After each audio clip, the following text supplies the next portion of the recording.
तो आज हम बात करने वाले हैं वश नाम की एक हिंदी हॉरर कहानी की और समझने की कोशिश करेंगे कि आखिर वो कौन सी खौफनाक घटनाएं थीं जिनका अंत इतना इतना भयानक हुआ। सोचिए, कोई इंसान एक बंद कमरे में अकेला है और फिर भी तड़प तड़प कर मर रहा है। कैसे? यही वो पहेली है जो अनामिका नाम की एक लड़की के चारों ओर बुनी हुई है। उसके आखिरी कुछ हफ्ते, मतलब पागलपन और दर्द की एक ऐसी कहानी बन गई जिसे समझना नामुमकिन सा लगता है। अच्छा, इस कहानी को समझने के लिए ना हम इसकी शुरुआत इसके अंत से करते हैं। हाँ, अनामिका की उस तकलीफ से, उस पीड़ा से जिसने उसके परिवार और यहां तक कि डॉक्टरों को भी पूरी तरह से हैरान कर दिया था। उसके आखिरी दिनों में ना उसका बर्ताव बिल्कुल बदल गया था, मतलब खतरनाक हद तक। उसने खुद को एक कमरे में बंद कर लिया, खाना पीना छोड़ दिया और तो और वो काले क्रेयॉन से डरावनी तस्वीरें बनाने लगी थीं। और जब कोई उसे रोकता तो वो उस कागज को ही खा जाती थी। अपने परिवार को देखकर वो बस एक अजीब सी डरावनी मुस्कान देती थी। वो खुद को सबसे अलग कर चुकी थी और खुद को ही नुकसान पहुंचाने लगी थी। और फिर पहली भयानक घटना सामने आई। उसे बाथरूम के फर्श पर पाया गया। जानते हैं किस हालत में? शावर से उबलता हुआ पानी गिर रहा था और उसका पूरा शरीर झुलस चुका था, फपोलों से भरा हुआ। देखकर ऐसा लग रहा था जैसे उसे इतना भयानक दर्द महसूस ही नहीं हुआ हो। उसे फौरन अस्पताल ले जाया गया, लेकिन वहां भी हालत सुधरने के बजाय और बिगड़ती चली गई। देखिए, पहले दिन उसे जली हुई हालत में भर्ती किया गया। तीसरे दिन तक उसके घावों से अपने आप खून बहने लगा, चादरें खून से सन गईं। 5वें दिन वो चीखने लगी कि कोई उसे अदृश्य सुइयां चुभो रहा है। 7वें दिन उसने फलों वाले चाकू से खुद को घायल कर लिया और फिर बेहोश हो गई। और 8वें दिन अस्पताल में ही उसकी मौत हो गई। मतलब हर दिन एक नया खौफ। अनामिका बार बार यही कहती रही कि ऐसा लगता है जैसे कोई जानबूझकर मेरे शरीर में अनगिनत सुइयां चुभो रहा है। वो चाहते हैं कि मैं तड़प तड़प कर मरूं। वो मान ही नहीं रही थी कि ये कोई मानसिक बीमारी है। उसका कहना था कि कोई बाहरी ताकत है जो ये सब कर रही है। जाहिर है डॉक्टर्स पूरी तरह से हैरान थे। ये घाव अपने आप कैसे आ सकते थे? मतलब मेडिकल साइंस के पास इसका कोई जवाब ही नहीं था। और यही बात उसके परिवार के लिए सबसे ज्यादा डरावनी थी। अगर कोई उसे छू भी नहीं रहा था तो उसे ये तकलीफ दे कौन रहा था? उसकी मौत के बाद जब घर वाले अंतिम संस्कार की तैयारी कर रहे थे, तब उसकी मां को एक ऐसा सुराग मिला जिसने सब कुछ बदल दिया। एक खौफनाक सुराग। जिन कपड़ों में अनामिका की मौत हुई थी, उन्हीं कपड़ों में उन्हें कुछ मिला। और उस एक चीज ने पूरी पहेली का रुख ही मोड़ दिया। अब सवाल ये नहीं था कि क्या हो रहा है, बल्कि ये था कि कौन कर रहा है।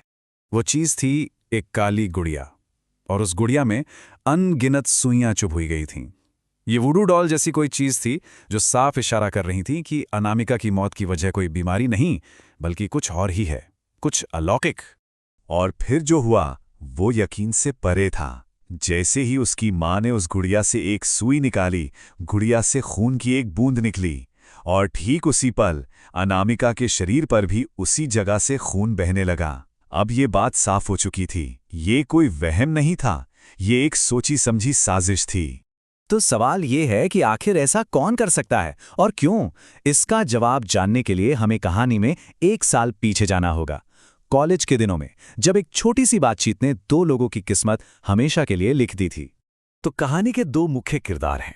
एक तरफ अनामिका, खूबसूरत, पॉपुलर और बेहद घमंडी।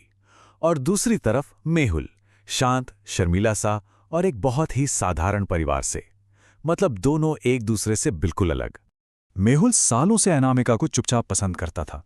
फिर उन्हें एक प्रोजेक्ट पर साथ काम करने का मौका मिला और बस मेहुल ने हिम्मत जुटाकर अपने दिल की बात अनामिका को बता दी। लेकिन अनामिका का जवाब सिर्फ इनकार नहीं था। उसने कहा, तुम्हें लगता है कि मैं तुम जैसे फट्टू को डेट करूंगी? तुम्हें अपनी औकात भी पता है? अगर आज के बाद मेरे आसपास भी भटके ना, तो तुम्हारा जीना हराम कर दूंगी। ये सिर्फ एक बेइज्जती नहीं थी, ये एक बहुत ही क्रूर और सबके सामने किया गया अपमान था। और अनामिका यहीं नहीं रुकी, उसने ये बात पूरे कॉलेज में फैला दी। और यहीं से उस अन्याय की शुरुआत हुई जो आगे चलकर एक भयानक रूप लेने वाला था। जैसा कि अनामिका ने धमकी दी थी, उसने मेहुल का जीना हराम करने का फैसला कर लिया। और इसके लिए उसने एक बहुत ही शातिर और खतरनाक योजना बनाई। उसकी योजना बहुत ही क्रूर थी। स्टेप 1, उसने मेहुल को घबराकर फोन किया और नाटक किया कि वो बहुत बड़ी मुसीबत में है और उसे मदद चाहिए। स्टेप 2, उसने मेहुल को एक वीरान, सुनसान जगह पर बुलाया। स्टेप 3, जब मेहुल वहां पहुंचा तो उसे एक लाश मिली और ठीक उसी वक्त अनामिका सामने आई और लाश के साथ मेहुल की तस्वीर खींच ली। और चौथा स्टेप, उसने बताया कि ये कत्ल उसी ने किया है और अब उसके पास मेहुल के खिलाफ पक्का सबूत है। मतलब उसने मेहुल की अच्छाई का फायदा उठाकर उसे एक ऐसे जाल में फंसा दिया था जहां से निकलना नामुमकिन था।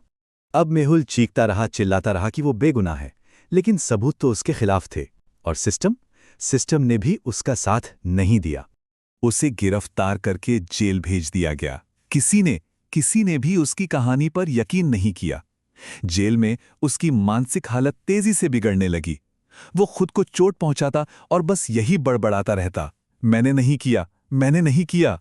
आखिरकार वो पागलपन का शिकार हो गया और उसी कोठरी में उसकी मौत हो गई। एक बेगुनाह इंसान जिसे फंसाकर भुला दिया गया। उसने अपना दिमागी संतुलन और अपनी जिंदगी दोनों खो दी। लेकिन मेहुल पूरी तरह अकेला नहीं था।